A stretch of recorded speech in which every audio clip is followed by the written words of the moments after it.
माझं जे काही ज्ञान आहे ते त्यांचं आहे, तुम्ही याला एक दिवशी टाका. तर आता रांगणला दुसरी देवराई सुरू होतं. ती देवराई सुरू करताना गणपतराव जगताप यांचे 75 वर्ष वाढदिवस होता. तर एक त्याच असा केला की त्यांची 75 झाडं लावून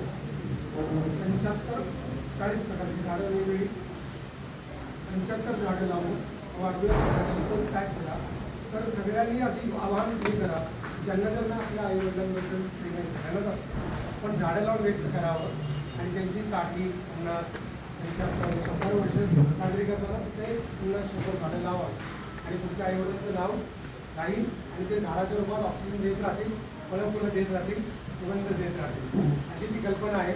अशी रामगडला देवराई सुरू झालेली आहे आणि तिथे भरपूर जागा आहे आणि तिथे वृक्षप्रसाद योजना सुरू करायचा विचार आहे.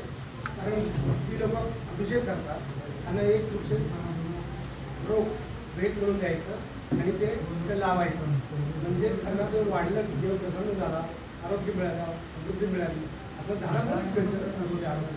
तर ते पण तिथं साध्य होईल. शासनाला मी हा अर्ज दिलेला आहे, त्यांनी त्यांना पण पाठवलेले आहे, परंतु त्यांनी अजून ऐच्छिक ठेवलं आहे.